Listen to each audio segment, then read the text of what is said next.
Alors on y va. Et là, alors cette place, qu'est-ce qu'on peut faire pour l'améliorer, cette place? En termes d'espace, ça m'interroge. Moi, je fais partie d'un collectif qui s'appelle Bazar Urbain. On a souvent des missions, et là c'est le cas ici à Saint-Marcellin, pour faire parler les gens et les lieux afin d'alimenter et de débattre collectivement des projets de transformation ici du centre-ville. Alors, faire parler les gens, c'est bien sûr d'abord les écouter, qu'ils aient des rapports différents au territoire, qu'ils soient habitants, usagers, commerçants, âgés, jeunes. Et donc pour ça, on organise des traversées, des marches collectives où on discute au fur et à mesure des lieux traversés, de comment on voit leur évolution. Puis après, on se retrouve tous dans une grande salle où là, on énonce un petit peu ce qui est important pour chacun.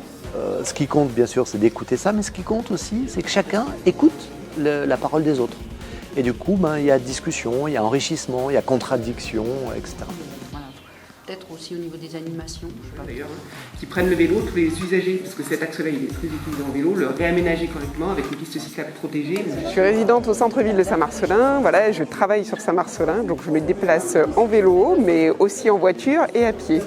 Voilà, donc je suis très concernée par le projet. Je trouve que la démarche est intéressante de consulter les habitants et maintenant je suis un petit peu dans l'attente de la suite du projet en espérant que toutes les différentes paroles qui ont pu être délivrées aujourd'hui soient prises en compte. On est dans une autre pièce urbaine. Hein, on sent, même d'un point de vue acoustique, on a l'impression qu'on est dans un autre, c'est beaucoup plus calme. C'était très intéressant parce qu'on a vraiment vu qu'il y avait différentes manières de penser la ville. Des personnes qui sont très centrées sur un quartier en particulier, d'autres qui voient des enjeux beaucoup plus grands. Puis ce qui est intéressant, c'est que la démarche qui est la nôtre nous permet d'avoir des points de vue qui se confrontent sans que nous on intervienne. Ça nous permet d'avoir une posture plus d'observateur finalement. Donc c'est un rôle qui est parfois plus agréable aussi, on ne va pas se mentir. Non, mais le premier point, planter beaucoup.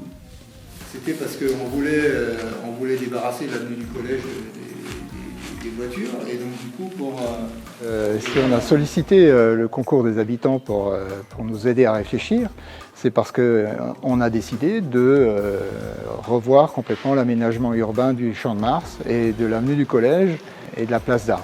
Pour cela, on a des idées, on a des bureaux d'études qui ont travaillé pour nous sur ces sujets-là.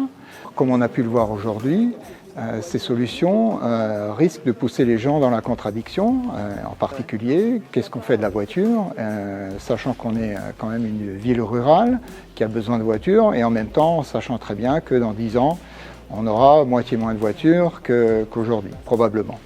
Ça veut dire qu'il faut penser à ces aménagements urbains qu'on est en train de dessiner pour 20 ans, 30 ans.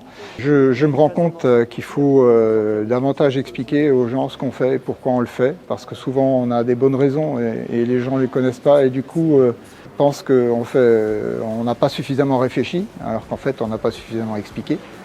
Et donc ça c'est très important et moi j'en retire beaucoup de satisfaction de ces journées et il y aura un troisième regroupement qui sera proposé le 12 avril.